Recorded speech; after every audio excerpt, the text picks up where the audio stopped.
Monsieur le Président, Monsieur le Ministre, Monsieur le rapporteur général, mes chers collègues, c'est une question délicate qui nous est soumise et qui mérite d'être examinée à la fois avec sérieux et avec recul, je dirais.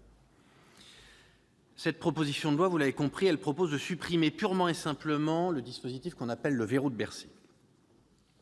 Alors, je vais le dire assez clairement pour qu'il n'y ait pas de suspense.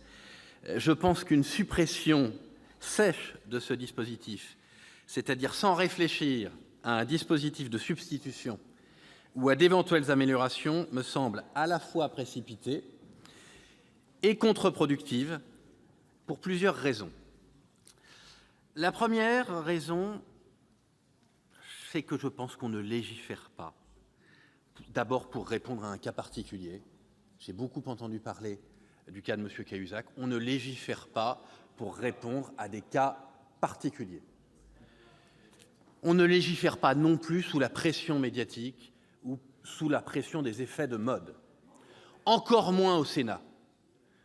Mes chers collègues, la vocation du Sénat, c'est justement de se prémunir contre ce qui se passe malheureusement trop souvent à l'Assemblée nationale, c'est-à-dire subir la pression médiatique, subir les effets de mode, et ensuite regretter d'avoir fait des lois qui sont totalement faites sous la pression et qui sont totalement soit inutiles, soit contre-productives.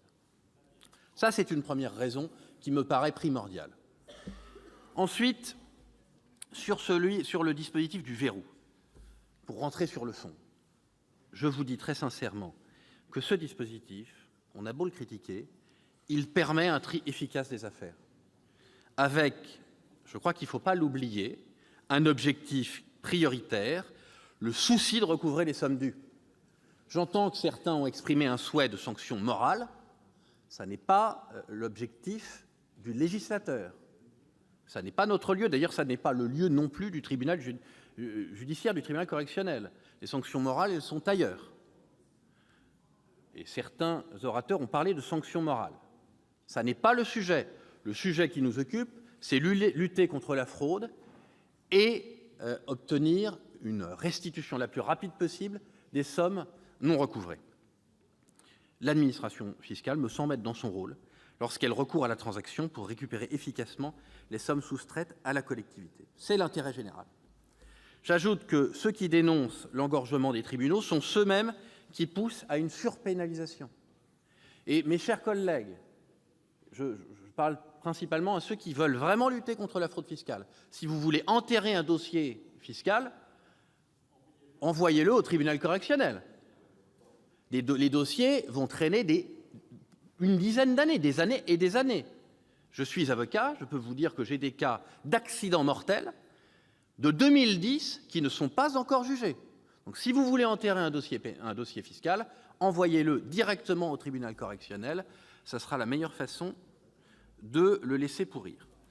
Ensuite, je vous précise que les procédures de règlement amiable des différends en matière fiscale me semblent au contraire aller dans le sens de l'avenir et de la modernité.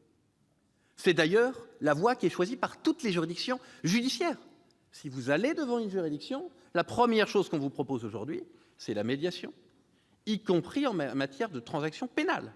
Donc c'est un non-sens absolu de vouloir renoncer à la transaction administrative devant des fonctionnaires spécialisés pour renvoyer à des juges qui sont totalement pas formés, alors je crois qu'on est d'accord sur ce point, absolument pas formés, dans des audiences totalement surchargées, mes chers collègues, après des cas de conduite en état alcoolique, pour passer ensuite derrière des cas de violence conjugale, qui engorgent nos tribunaux, malheureusement, aujourd'hui, et pour, à la même audience, devant le même magistrat, avoir des dossiers ultra sophistiqués, ultra précis et ultra techniques, où le juge n'aura qu'une seule échappatoire, sans rapporter au sachant.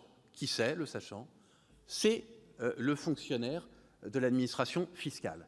Donc, mes chers collègues, je pense qu'il y a un fantasme à vouloir surpénaliser les dossiers fiscaux.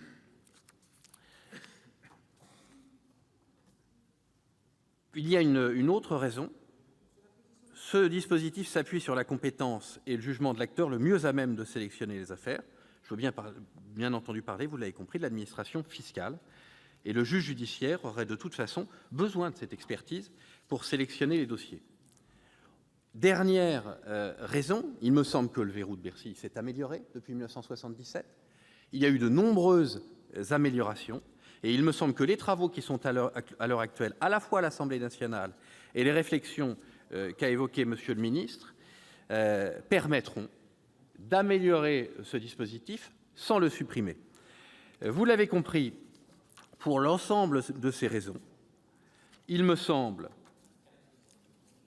que nous partageons la volonté de changement des rédacteurs, mais nous estimons que cette proposition de loi est à la fois trop brutale et prématurée. C'est la raison pour laquelle le groupe des Indépendants ne la votera pas. Merci, cher collègue.